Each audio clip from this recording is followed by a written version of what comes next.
comfortably zoned with the Zigzag Man in Alameda, California, pushing on the doors of life marked pull and fighting the unholy trinity as we go. Big business, organized religion, and government. We are back. New York Met Baseball, past, present, and future. I'm Ralph Tycho with the Comfortably Zoned Radio Network with some breaking news on the New York Met front. P.J. Conlon is back with the Mets. Now, our on-site reporter, Robert Cole, will relay the circumstances. Robert Cole. Okay. A week ago, the Mets DFA'd P.J. Conlon, and the Dodgers claimed him. P.J. then sent out a tweet to the Mets, and it said, "A huge thank you to the Mets organization for everything over the past few years, especially the opportunity to fulfill my lifelong dream of playing in the major leagues. I'm excited for this next chapter with the Dodgers and can't wait to get started."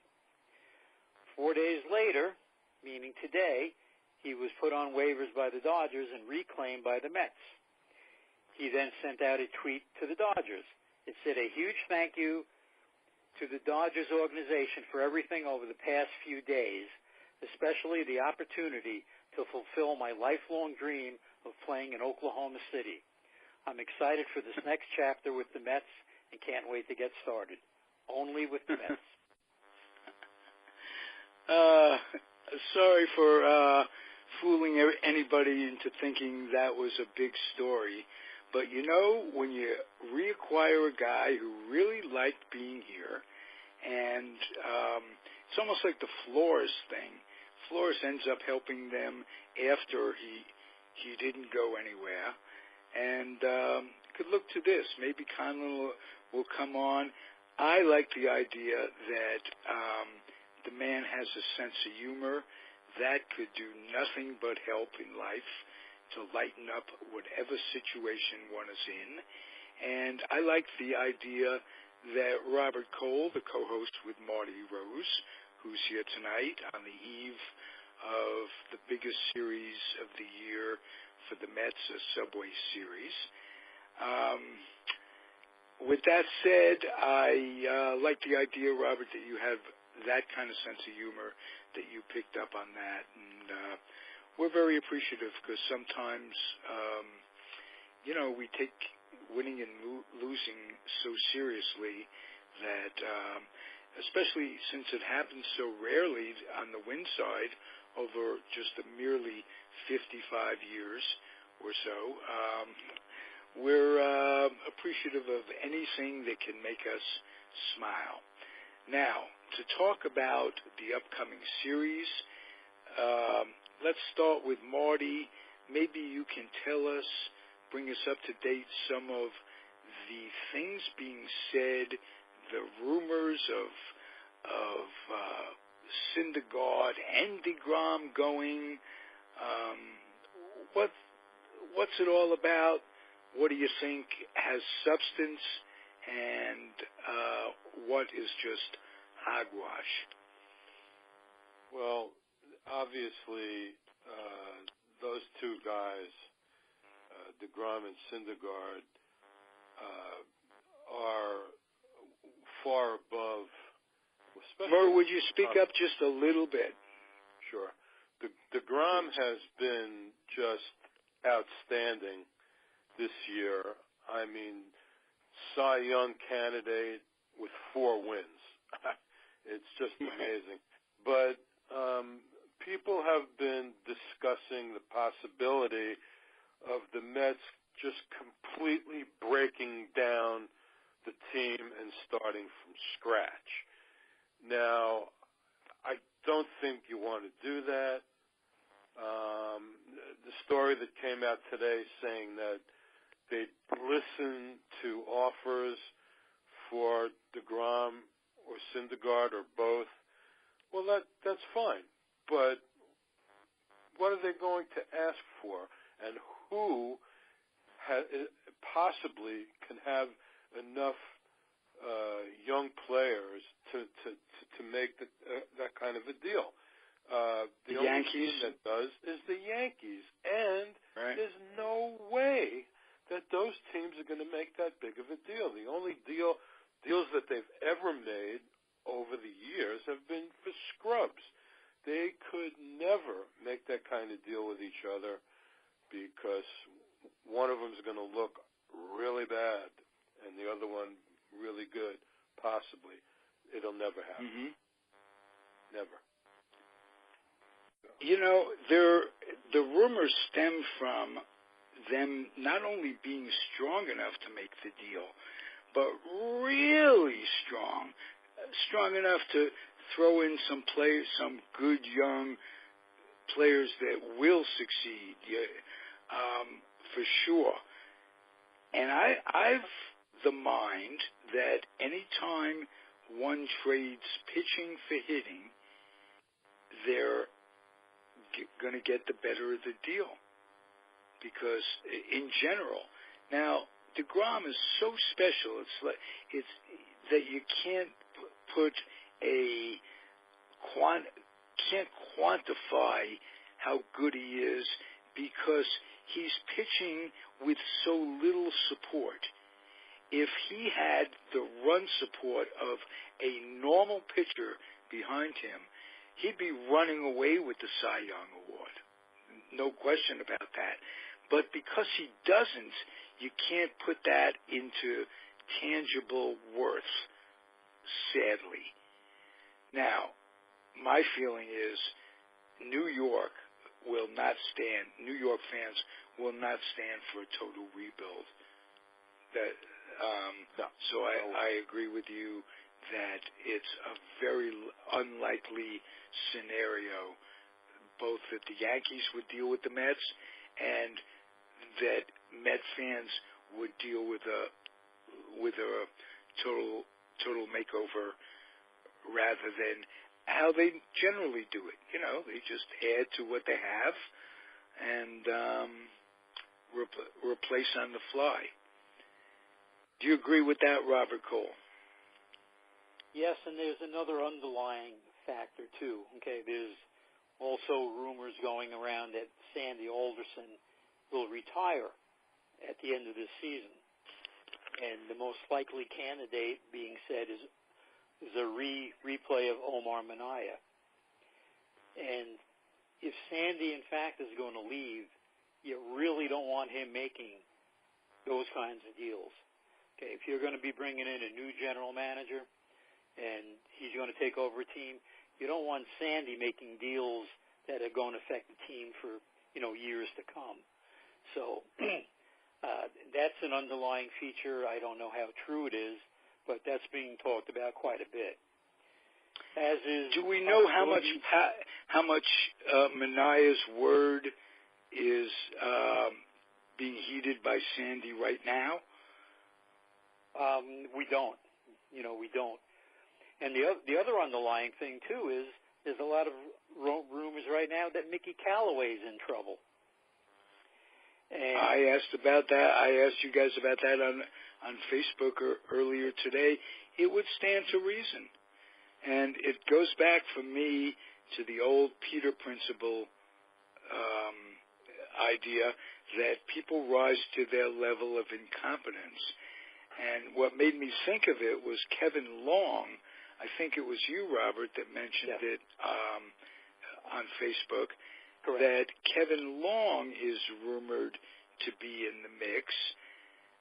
But my answer... He was one of the candidates, Ralph, for the job when Terry left. When he didn't get the manager's job, he got very upset. He left. He went to Washington. He's now the Washington Nationals batting coach. Right, so he's not going to come back over here as a lateral move. And to hire him as a manager fits into that Peter Principle. He's never been a manager before. Correct. So you're going to hire a guy to replace who, like Callaway, has never been a manager. My idea was to bring back Willie Randolph. I think that would be terrific. and make Callaway a pitching coach and maybe Island a minor league pitching coach or co-pitching coach. Just given previous experience. Didn't they just sign a 3-year deal? With Callaway? Yeah. Yeah. Okay, well, 3-year deal. Yeah, so they're probably not going to give up on him after 2 months. No question about that. No. And I don't think Omar Minaya even wants the GM job. I heard John Ricco's name mentioned today, who may be one of the assistants possibly now to Sam. Yeah, right. Ricco's been with them for quite a while, actually. Oh, yeah? Okay. Yeah, he was, I think he was with Minaya the first time around.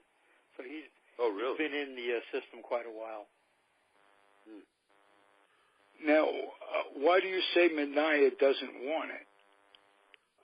Just kind of, I don't know, it's just something that I heard floating around. Okay.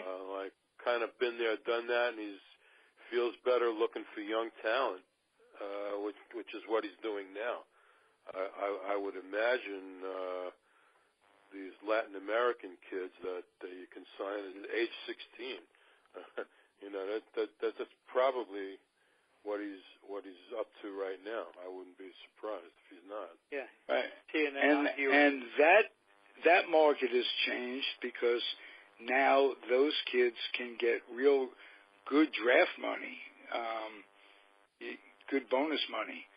So they're not just coming as cheaply as they were, and that's where Minaya made his reputation initially. So who knows? Okay, let's see what we have coming up for this weekend series. Start with DeGrom. And DeGrom going tomorrow night against Tanaka. Okay. The decision apparently hasn't been made yet whether to activate Cespedes. This is true. Well, actually, right now, both Syndergaard and Cespedes are still on the DL. Syndergaard hasn't been activated either yet.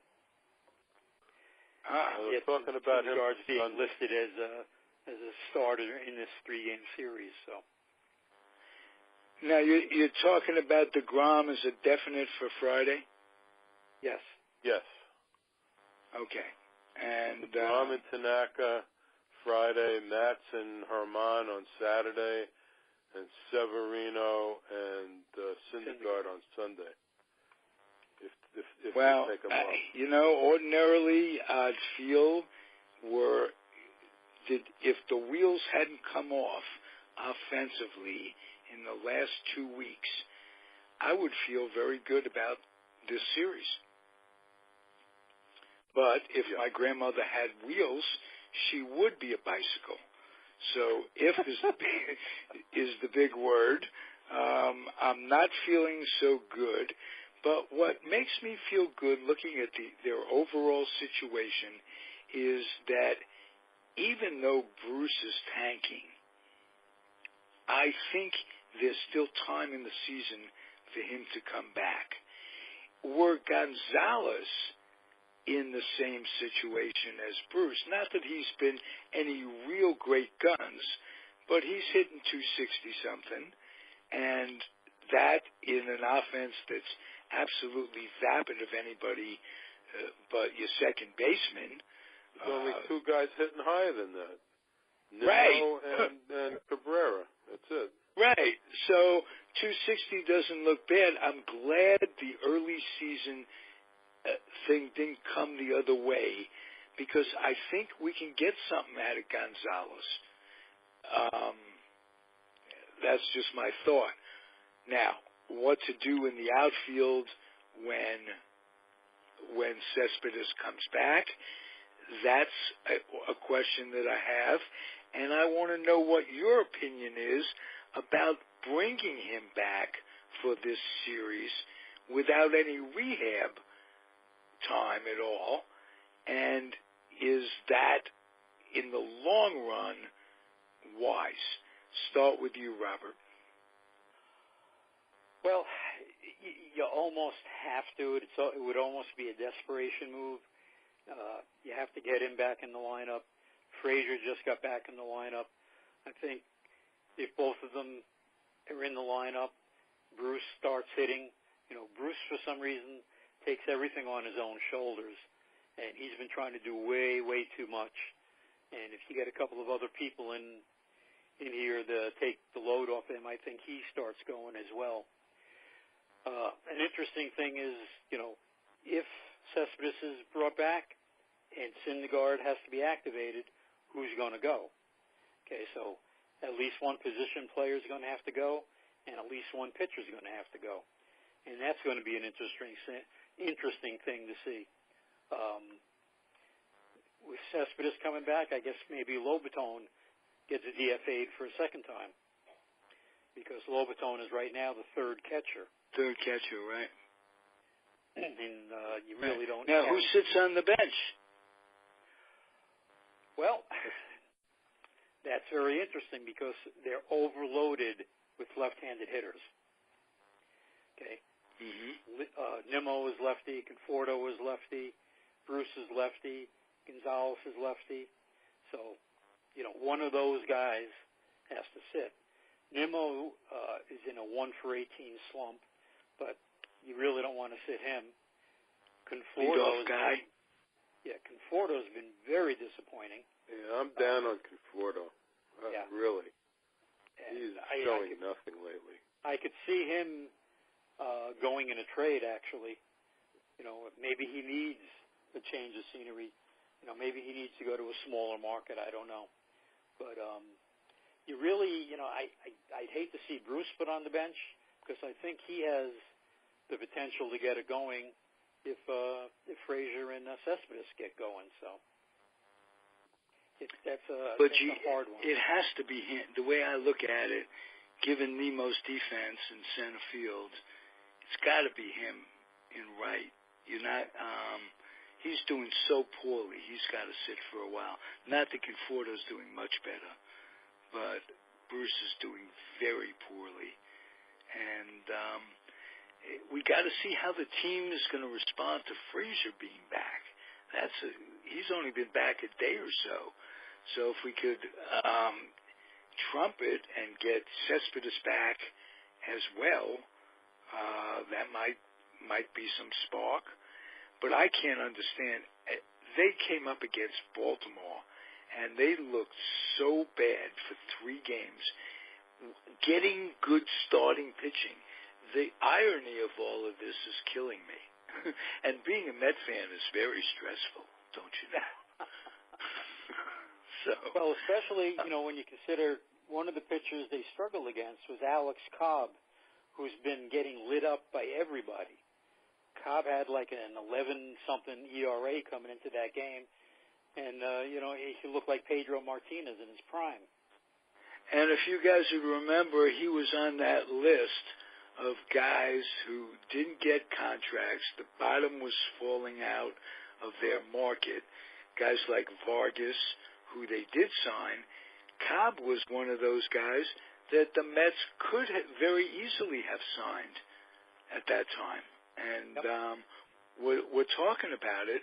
And so the Mets aren't the only team, struggling with all of this in terms of pitching inconsistency and injuries and what have you. But it seems to me has stabilized, Ralph, in the last week or so. The pitching's been really good. That's what I mean. They're getting a good pitching and they're getting horrible hitting. And you wouldn't have thought it could have been this bad, hitting-wise. No. Inning after inning. I think it was, 41 innings in a row or something like that. Some wild one run in record. 41 innings or something ridiculous, Yeah. I mean, so Rosario comes up with the bases loaded 3 pitches and he sits down. I mean, right. Yeah, and I think the kid's got potential. Tell me, as a Met fan, is there any reason at this point that Reyes should even have a uniform? No. I mean, no. No. I mean, any one of us could be up in the majors for one day, get pension time.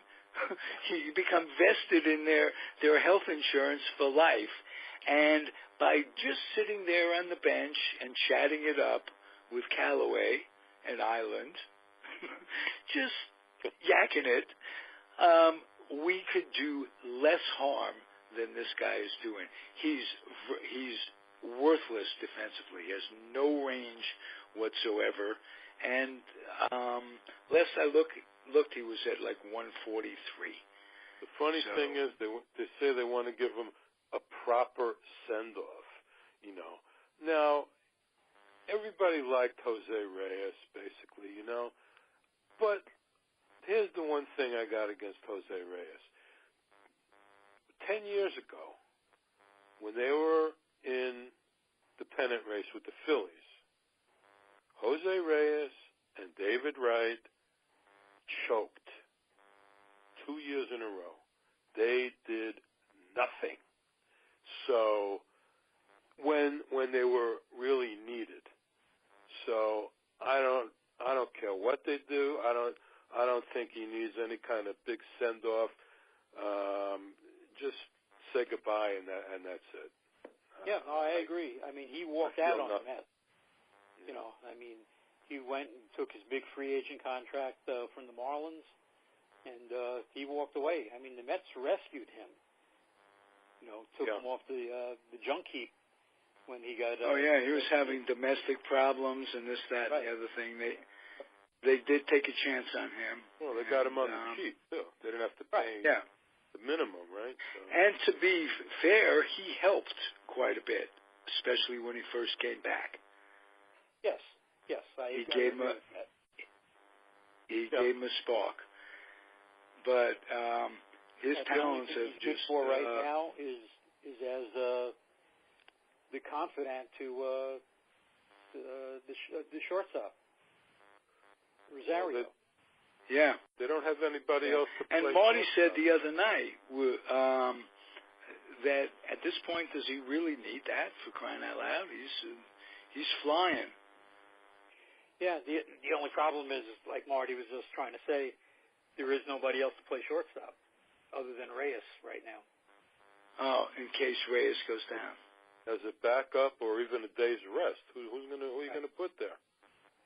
I don't think Delorme can play shortstop. I'm not sure. Oh, I forgot about him. He might be able to. That's true. Maybe for a day or two. I don't see why not. How long will Flores be out? Flores, let me see. With the lower back?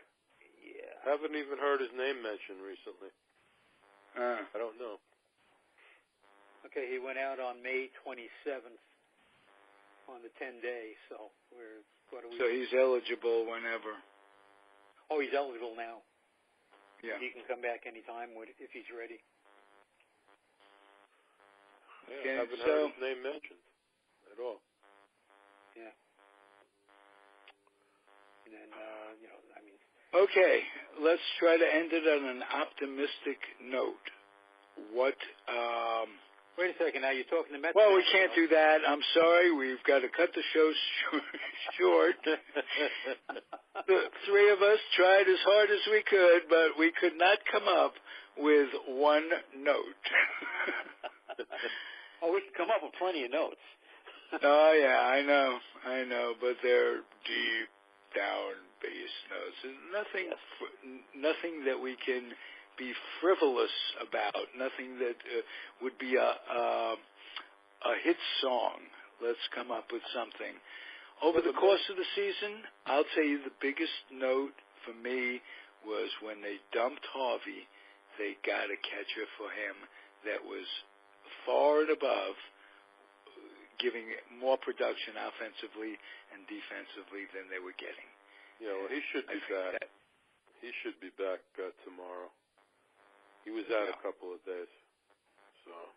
But overall, that was a good move by Alderson. And I'll ask you guys, are you really that down on Alderson, or is it just the team itself falling apart for things that really can't be his fault in certain ways? I mean, what would you have done differently than Alderson did it of late? Well, when you go back, okay, I agree with almost every move he made, okay, signing Gonzalez on the cheap, okay. He brought in Vargas. Vargas looked like, he was going to be a good addition. He got that guy Swarzak. He signed Mickey Callaway and Dave Island, okay. And the reason why I think he signed Callaway instead of Kevin Long, okay, Callaway was a pitching coach, Long a hitting coach. I think he felt that the strong point of the Met team was the pitching, and he wanted to have a pitching guru running the team. So I really couldn't fault him for any of that. It's just that almost everything's backfired. Right. That's my point. Do you think the name Dusty Baker came to me. Do you think they might have been better served to hire him as opposed to, again, someone who hasn't managed before? Start with Marty. Well, that's tough. I mean, obviously, somebody with that much experience, sure, why not? But you don't know, if he would have come to New York, if he got offered the job, how many years would he ask for? And the money, it all gets back to the money. Even with, Sandy Alderson, his hands are somewhat tied because they got a strict, amount of money that they can spend, and they really can't go over it. And that's why everything he seems to do is on the cheap because it's coming from the top. That's it, If he had a bigger budget, he'd have better players. It's just that simple. Yeah, and for the budget he has, I think he's done quite well over the years. But I can see where he's had the health problems too. He may not want to go on beyond this year. Right. Yeah, but it did make sense to me bringing Minaya back, and I thought if they're thinking of bringing Minaya back, they might not consider Willie Randolph, who was one-class guy.